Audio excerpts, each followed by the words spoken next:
And there is the 2024 Olympic super heavyweight gold medalist Bakar Jalolov has called out Daniel Dubois, saying he needs 3 months to prepare for his first world title shot. Okay. And of course, with the Usyk rematch in doubt, there is a new name on the Dubois hit list in the shape of Bakar Jalolov. And let me counterpunch. You know,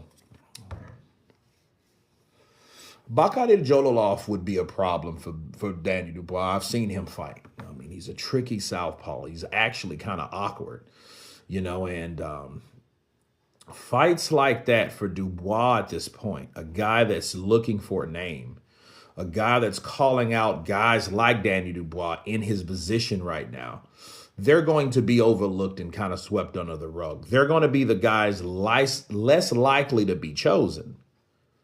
And, realistically, again, Jalolov would give Daniel Dubois problems. He would give him problems. I mean, for one, that footwork. For two, the movement. Three, the defense. Four, the southpaw stance. Daniel Dubois, what he would have to do, he would have to cut off the ring and chop him down. But who says that he won't walk into a shot that he doesn't see?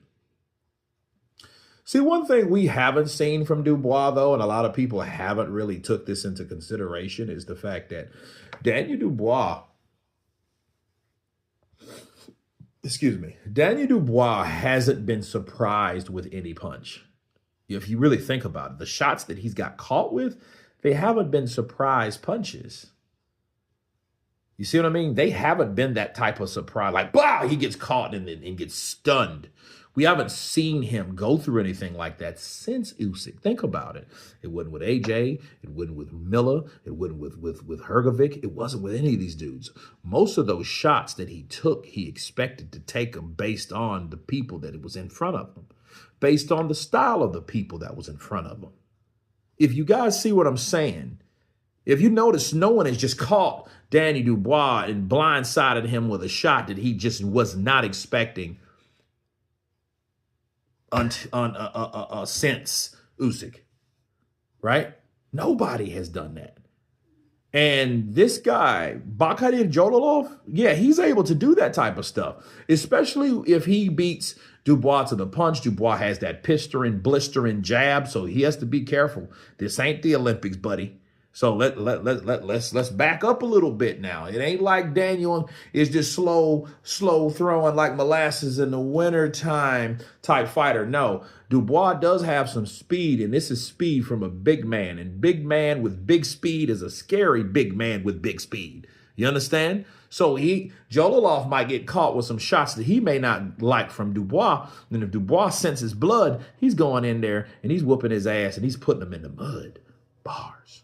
That's what he's going to do. He's going to do what he normally does. Oh, I've heard him. Let's get him. You know what I'm saying? But at this point, Jalolov calling off Daniel Dubois. Listen, people. Jalolov calling out Daniel Dubois is like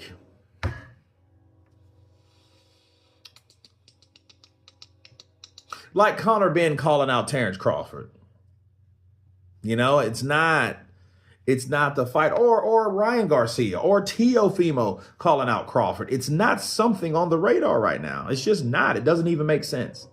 And I don't mean business sense. I just mean sense of a hierarchy versus where you're at on the level. You're going to go and decide you got an opportunity to fight Alexander Usyk. Why would you fight Bakar Jalolov? You know what I mean? If anybody deserves a fight with Daniel Dubois, would be Joseph Parker, in which the crazy thing about that is people, for some reason, are tending to forget that reality. They're overlooking that. Like, that is in your face.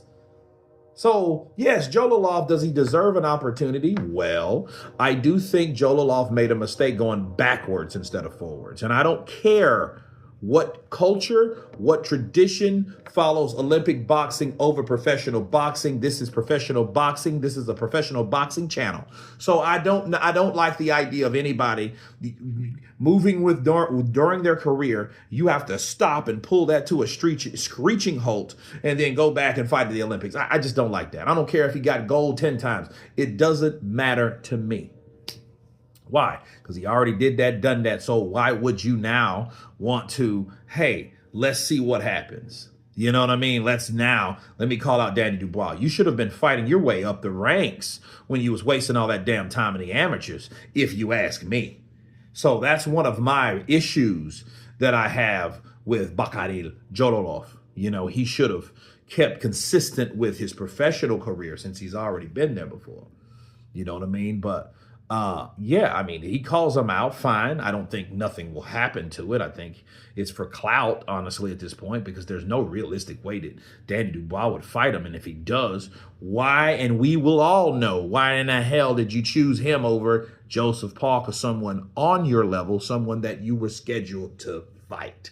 But anyway, you guys tell me what you think of Bakar Jalolov calling out Daniel Dubois, the IBF heavyweight champion of the world. Of course, please subscribe. And you guys been Counterpunch. Peace.